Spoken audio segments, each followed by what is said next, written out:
A Justiça Federal do Paraná comunicou uma provável dança das cadeiras nas varas de Curitiba, anunciando o magistrado que deve assumir a 13ª Vara Federal da capital, base da Operação Lava Jato e pivô de embates nos últimos meses.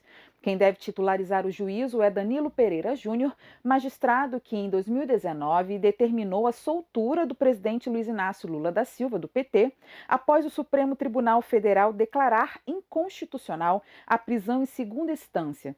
Já o juiz Eduardo Apio, magistrado desafeto do senador Sérgio Moro do União Brasil e chefe dos processos remanescentes da Lava Jato entre fevereiro e maio, deve assumir a 18ª Vara Federal de Curitiba, um local onde tramitam os processos previdenciários.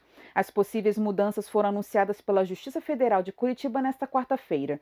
Elas ainda precisam ser aprovadas e referendadas pelo Conselho Administrativo do Tribunal Regional Federal da Quarta Região.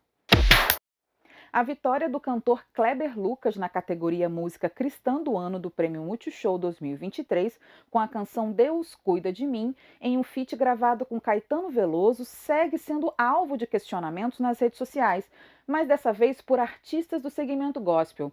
O cantor Israel Salazar foi um dos músicos a se pronunciar sobre o fato. A cantora Josiane também utilizou as redes sociais para criticar a premiação. Nos stories de seu perfil no Instagram, a artista disse que o que viu na premiação foi vergonhoso e apontou que os vencedores da categoria Música Cristã do Ano no prêmio do canal do Grupo Globo não representam a música gospel. Kleber Lucas disputou o prêmio com os cantores Clóvis e Tom Carfe, Maria Marçal, Sara Beatriz e Gabriela Rocha.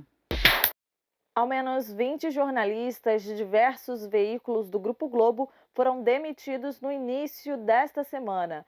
De acordo com informações publicadas pelo site Poder 360, os cortes foram feitos no Valor Econômico, CBN, O Globo e Extra, em redações de São Paulo, Brasília e Rio de Janeiro. Um dos profissionais desligados foi o jornalista Carlos Andreasa, que atuava como apresentador da CBN no Rio de Janeiro. O recente corte se junta a uma leva de demissões realizada pelo grupo de comunicação em abril deste ano, quando ao menos 40 funcionários foram desligados. À época, os cortes foram realizados no G1, Globo News, TV Globo e afiliadas. Diante das demissões, a Federação Nacional de Jornalistas e o Sindicato dos Jornalistas em São Paulo, Rio de Janeiro e Brasília exigiram em comunicado que os desligamentos fossem anulados.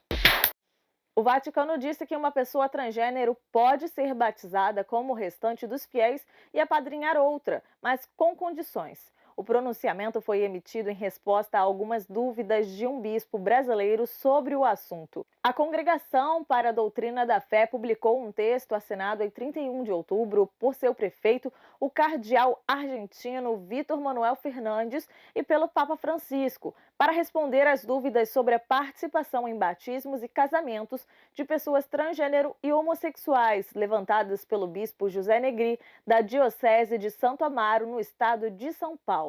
As respostas repropõem, em grande parte, os conteúdos fundamentais do que já foi afirmado sobre este assunto no passado pela congregação, diz o texto, em relação a um documento de dezembro de 2018 sobre o tema.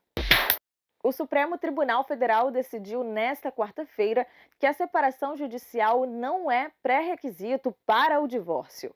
A votação foi unânime. O Código Civil previa que o casal só poderia dar entrada no processo de divórcio após a separação judicial por 1 ano ou a comprovação da separação de corpos por 2 anos.